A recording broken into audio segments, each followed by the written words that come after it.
li ñu gis mooy proposition de loi bi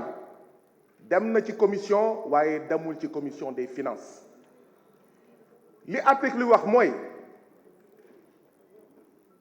bépp tomb bépp ponk bépp proposition boo xam ne assemblée bu ko voté dafa nar a jur xaalis ñu génnee ko xaalis ñu yokk ko projet boobu war na jaar ci beneen commission bu ñuy woowee commission des finances balaa ñoo kaa indi fii or proposition de loi bi jaarul commission des finances lan moo tax may wax war na jaar commission des finances ndaxte proposition de loi bi am na incidence financière mooy état bi génne na xaalis ci misaal ngir defar ay bulletins de vote pour Bassirou Diomaye Diakhar Faye génne na xaalis pour defar bulletin de vote pour Aliou Mamadou Dia pour Khalifa Ababacar Sall pour Déthié Fall ak ñoom seen ak sax Amadou Ba seen Amadou Ba léegi bu ñu dàkkee élection yi carte yooyu bulletin de vote yooyu jeex na ça veut dire que dañuy defaraat yeneen bulletin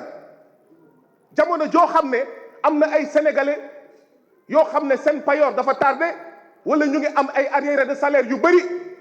ay dëkkaan ci Sénégal yoo xam ne amuñu courant amuñu ndox donc dafa war a jaar commission des finances. Deuxièmement matériel bu ñuy voté mbañ ngàcce yeeg ñoom seen loolu xaalis la gouvernement Sénégal génne na xaalis pour jënd matériel de vote bi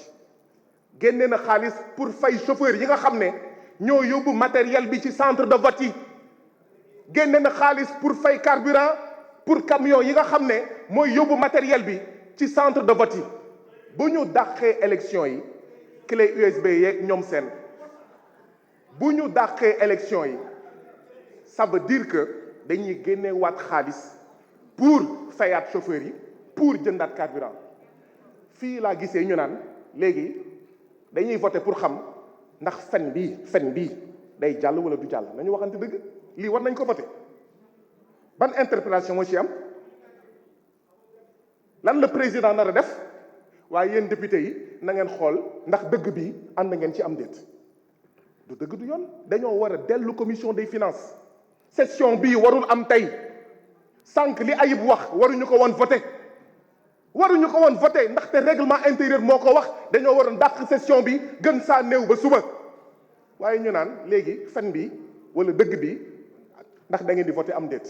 yàgg naa dégg ñu naan fen mën na ànd ak mbooloo bu bëri mooy lii mooy assemblée bi fen mën na bëri mbooloo waaye fen rek lay doon mooy assemblée bi dëgg mën na tuuti mbooloo mën na tumranke ci mbooloo waaye dëgg rek lay doon fii luñ fiy voté ana luñ fiy voté mënu leen ma faale ndaxte ci fen nga nekk mënu leen ma faale ndaxte ci fen ngeen nekk mënu leen ma faale ndaxte ci coup d'état constitutionnel ngeen nekk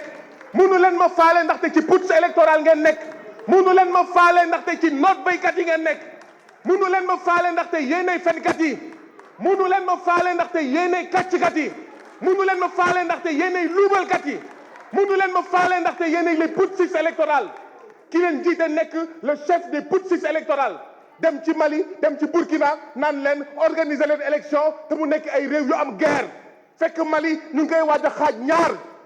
Macky Sall naan nañu organiser élection ana guerre bi fii gis ngeen fii kenn du ko fi voté mu neex leen waaw ma ne préparer leen indi armée ndaxte mënu leen violer comme ça ba pare ngeen bëgg affaire yi continuer du fi am dugal leen fi armée ñu ngi leen di xaar. La parole est à notre collègue Ablaye Diagne.